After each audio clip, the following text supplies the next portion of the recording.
Good to see everybody. Actually, before I begin, I just want to make a comment about the hurricane that went through and what that's done to the western part of the state, and just that everybody associated with Duke football, that our thoughts are with the people who just have gone through some devastating damage. And if any way, shape, or form what happened here tonight could have been some sort of distraction for what they've had to go through, then that's part of another part of the victory we had here tonight. As for the game itself, I'm in awe of our guys. Couldn't be more proud of what we did. We talked about it at halftime, that we had a chance to do something legendary, and that would require all of our belief in ourselves and in each other. And the way that Carolina was defending us, they were making us go the long way. They had really changed their cover structure to eliminate one-on-ones down the field and grind it out. We challenged our offensive line and our defensive line at halftime to take over the game. And I thought, without a shadow of a doubt, that's exactly what happened. And I thought we dominated the line of scrimmage in the second half. To get Star Thomas going is really what got our offense going. Defense, really, we had the one unfortunate situation when we blocked the punt, which ended up being 3 points for them. From that point on, they didn't score again. And defense, we had to play most of the half with very little margin for error. They were just phenomenal.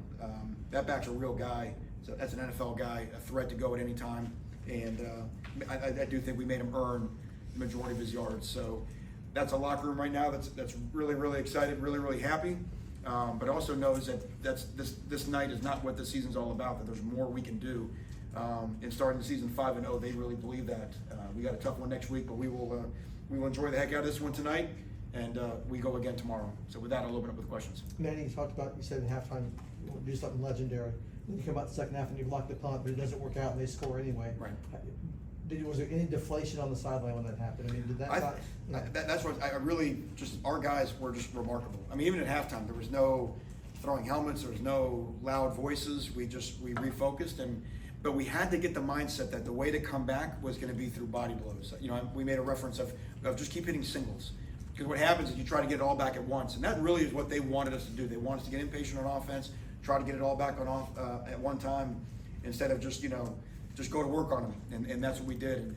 And Star Thomas, I mean, what an inspiration that guy is for our team. Not just the way he runs. I mean, like I said, the line and tight ends did a great job opening up the holes, but just what he does when he gets in the secondary. It just felt like he got stronger and stronger as the game went on. I thought your team looked a lot more physical in the second half. Did you challenge them to be more physical? We did, and I think we made some adjustments in our run game that probably gave us a better chance based off of what they were doing to us. In this era of the iPads, you get a chance to look at things and make in-game adjustments that maybe would have happened on a Sunday. So once we kind of were able to sort of decode what was happening, then we were able to get into more favorable looks and give our run game a better chance of success. But I also just felt that our guys believed when we got to the fourth quarter that's where we felt like we could dominate, and it just looked like we got stronger as the game went on, and it looked like they, from my vantage point, went the other direction. Is this a David Feely effect game? We call the fourth quarter the sewer. I think I mentioned it here 2 weeks ago. If you look at our scoring differential, I don't know what it was tonight in the fourth. All season, we have not given up a touchdown in the fourth quarter so far this year. I know it was like plus 68 the 2 years before I got here. We're probably plus 20 something right now. Our guys believe we get the game in the fourth quarter. That's our quarter, and that gives us a chance to win. So the advantage of that is that when you're behind, we kind of have another battle cry that we can catch you, you can't catch us, for that reason. And that exactly what happened tonight. Do you feel like you got more pressure in the second half on Criswell? We did. I think we made him hold on to the ball a little bit longer as well. In the first half, it was a story of short fields. The first touchdown was on a short field. The second touchdown, we just helped it. We just kept jumping off sides on third down.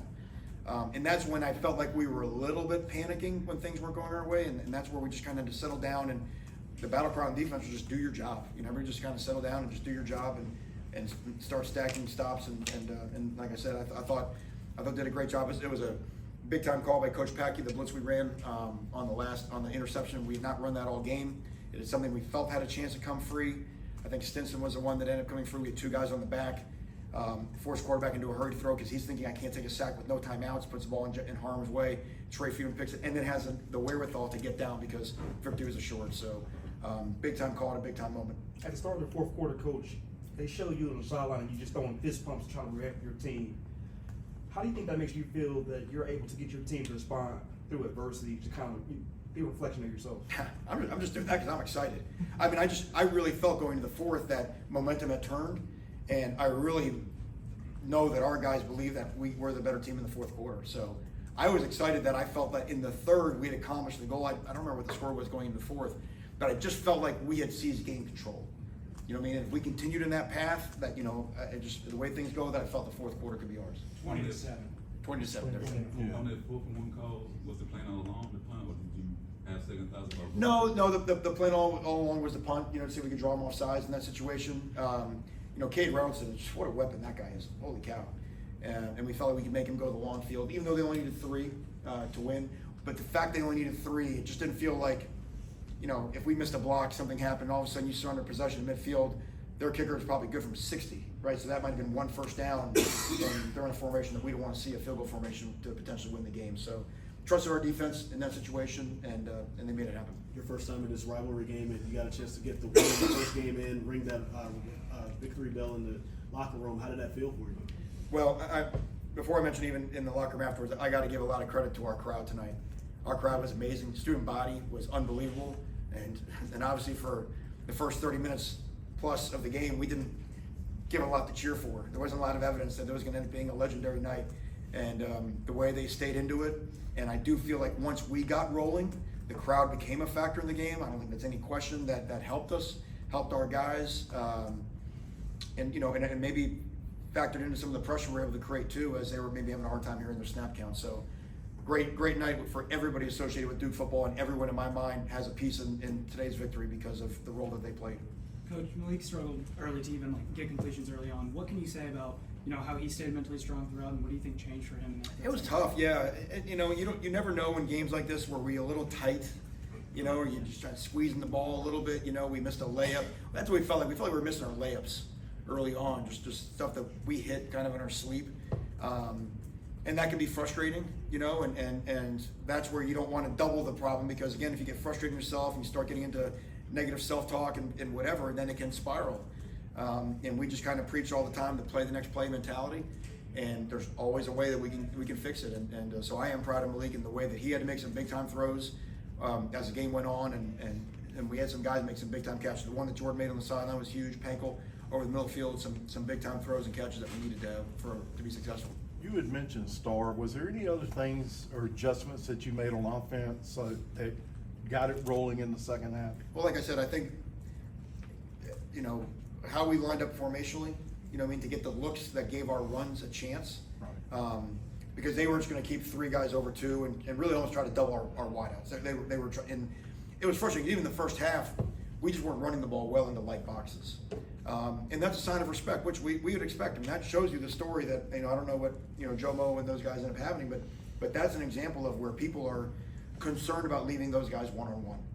And so, you know, we feel like this has been 5 weeks in a row where you get into a game and you get a little bit of a different picture than what you practiced all week. So I think that's part of where our offense, kind of what they had seen, what they had practiced against, and now all of a sudden there's a lot of different moving parts on game day that, you know, so that takes a while to get used to.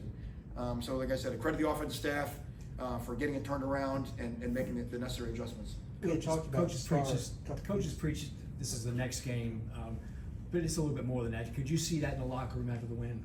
Of course, yeah. There's a big old bell in there that's been run on repeat. That's why we said it all week.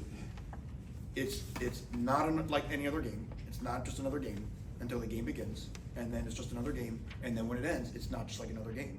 And so I think they experienced the gamut of that today, right? They probably felt the difference when you came out of the stadium today. They noticed the energy and the juice in the stadium, and then all of a sudden we had to just do simple football stuff. When we started doing simple football stuff well, then good things happen for us. But that locker room right now, they get it. They understand the importance of what this means and how long it's been, and again how much pride and happiness they bring to everybody associated with Duke football.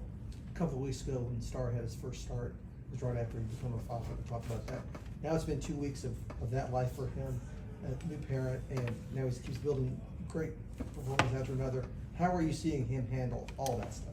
He's with a humble heart, you know. I mean, he's just so happy to be here, you know, so happy for the opportunity that we're giving him.